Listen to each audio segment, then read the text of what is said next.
Dans le courant des années 2000, alors qu'il mène une carrière bien remplie chez TF1 et LCI, le journaliste économique Jean-Marc Sylvestre découvre qu'il est atteint d'un cancer de la prostate. Discret pendant ses longues années de combat, il parle aujourd'hui plus librement de cette rude maladie qu'il a finalement réussi à vaincre. En avril 2021, il a d'ailleurs sorti un livre intitulé Tout n'est pas foutu, le cancer a sauvé ma libido et paru aux éditions Albin Michel. Un ouvrage qui a aussi servi de support pour annoncer, ou plutôt révéler, son cancer à ses enfants.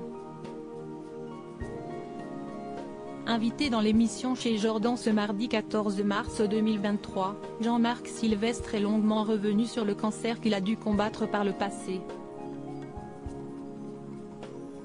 S'il est aujourd'hui tiré d'affaire grâce à l'ablation totale de sa prostate, il avoue avoir traversé de nombreuses périodes compliquées, notamment sur le plan sexuel.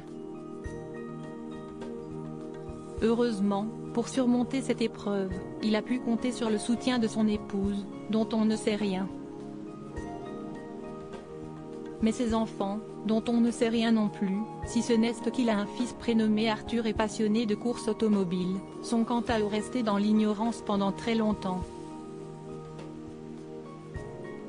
Lorsque Jordan de Luxe lui demande à qui ça a été le plus difficile d'annoncer son cancer, Jean-Marc Sylvestre est submergé par l'émotion. Les enfants, a-t-il lâché dans un souffle avant de préciser, d'ailleurs ils ne l'ont pas su. Jusqu'à la sortie du livre, 15 ans plus tard, note de la rédaction. Ils ont été formidables. Visiblement encore très ému à ce souvenir, le journaliste de 76 ans affirme cependant avoir des remords. J'ai regretté un peu mais ils ne m'en ont pas voulu, ils ont été formidables. Si est-il vrai, ils ont été formidables. A-t-il ensuite précisé en souriant tendrement. En apprenant cette nouvelle, les enfants de Jean-Marc Sylvestre ont en effet fait preuve de beaucoup de pudeur.